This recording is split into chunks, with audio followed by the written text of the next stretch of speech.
Welcome back to Wholesome Living. So today I'm with a new video, and in this video I'm going to show you how to transplant or how to repot your plants.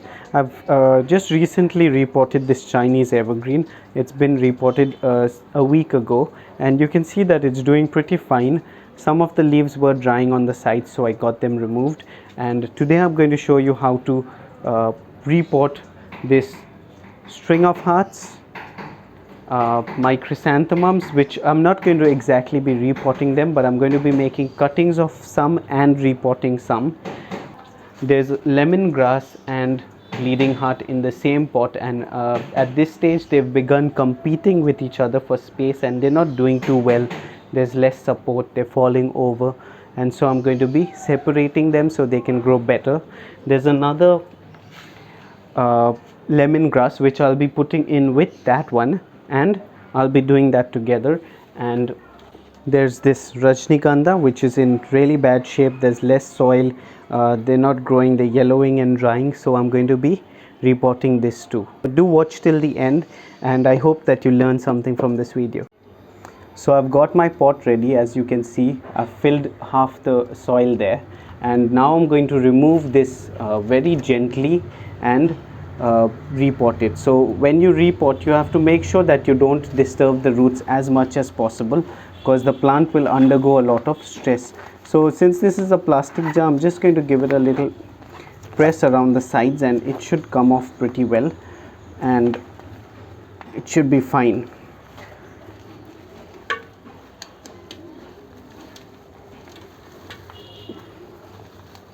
Okay, as you can see, a lot of the soil is coming off, so I'm not going to allow that to happen. I want to keep the roots undisturbed as much as possible, so I'm going to simply loosen the soil around the pot so that the roots are disturbed as less as possible. Now separating these plants will be a little bit of a challenge, so I've got to be really careful with it. You can see that the roots are entangled, and so it's going to be a bit of a challenge getting them out and getting them separated, but I'm sure I'll manage that. Okay, I've got one lemongrass out. The other one has taken a little deeper root, so I'm simply going to place this one here and try not to disturb the roots as much as possible. The roots are getting disturbed, but it should be fine. So this bleeding heart, I'm keeping it on the side. When you repot, you need to make sure that you take as much of the old soil as possible and put it there. Now this other one should not be that difficult because it's just a single lemongrass. So with the entire root, I have removed the lemongrass. I'm going to try and put them into a cluster, and now I will add fresh soil all around the pot. I'm going to use a little bit of this old soil first.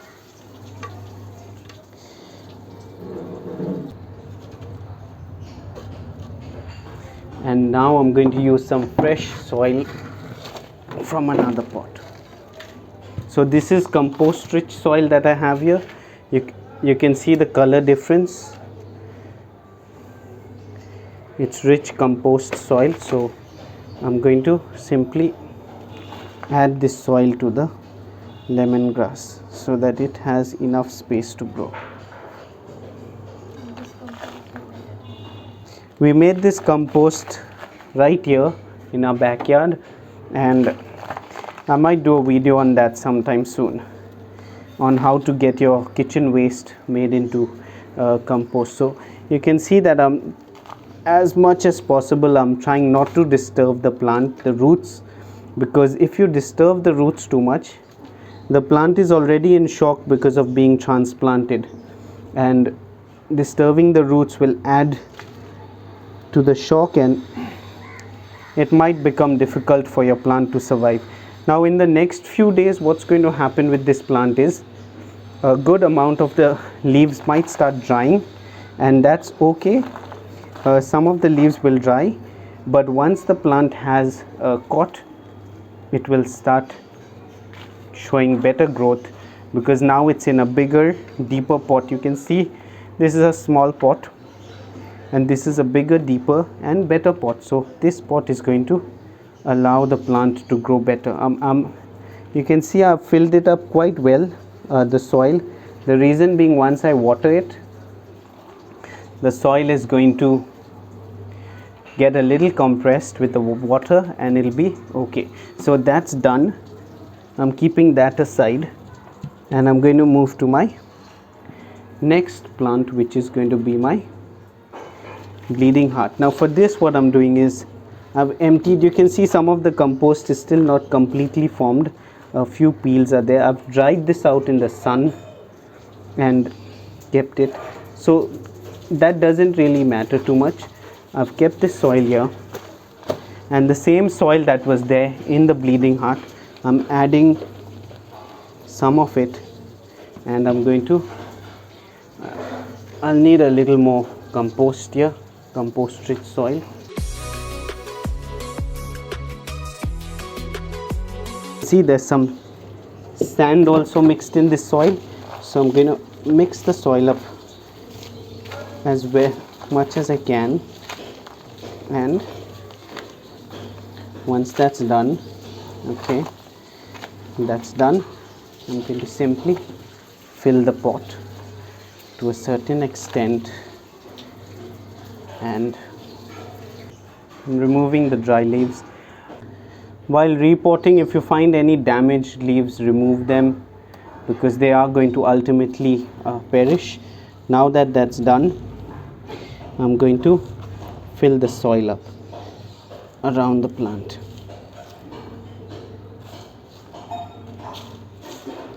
You can see that without the soil being packed in properly, the plant is kind of leaning.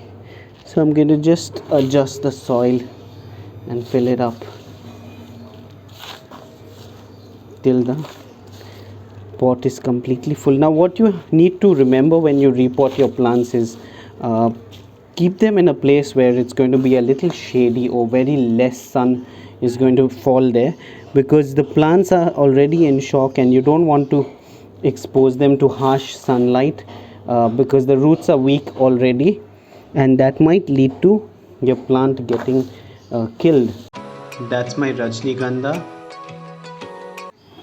I've put the soil there, and now I'm going to simply place my Rajnigandha plants there. I'm going to space them out sufficiently. They look better when they're growing in a bunch in a pot, so growing one single one will not look very good. So according to that, I am placing a few bunches of them together.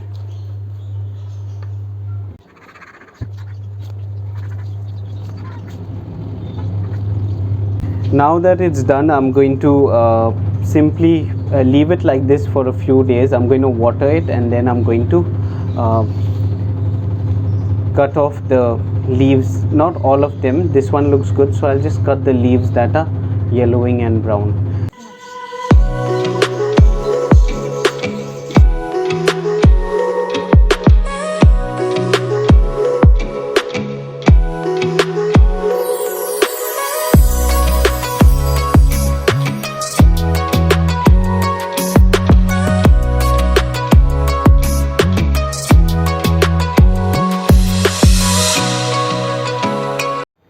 Okay, so unfortunately it began to rain, and I had to simply run like a crazy fellow and get all my plants out of the rain, because I had just watered it and I didn't want it to get too soggy. So I removed my plants, and now we're moving to doing the chrysanthemums and the string of hearts.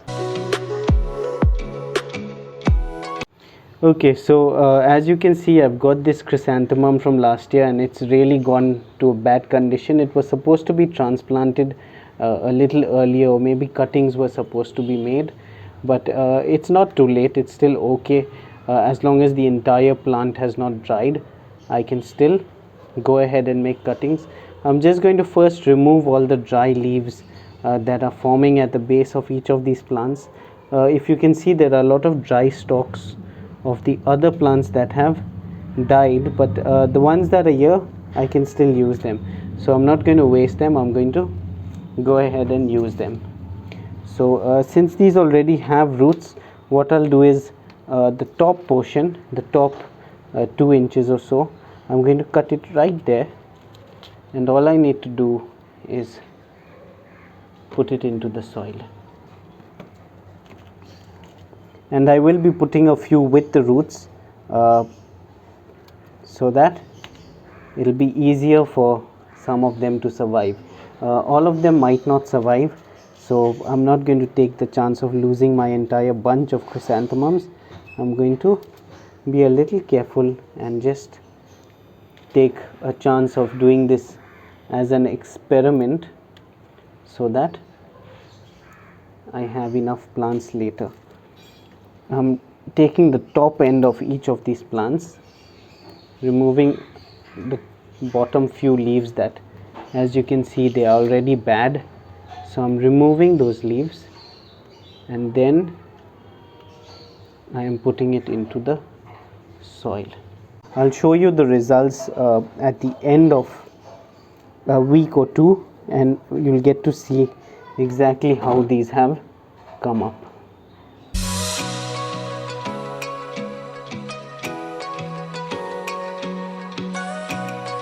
And as you can see, it's drying, it's not doing well. So what I'm going to do is I'm going to pull it out of this pot, and I'm going to simply put it into a new pot.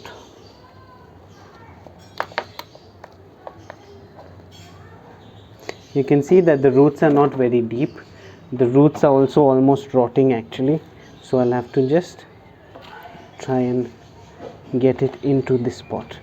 So I'm going to place it like this on top, and I'm going to let it hang over like this, and it'll take its roots on its own. This is a plant that does not need too much of care. It does look a little messy right now because of all the soil, but it will survive.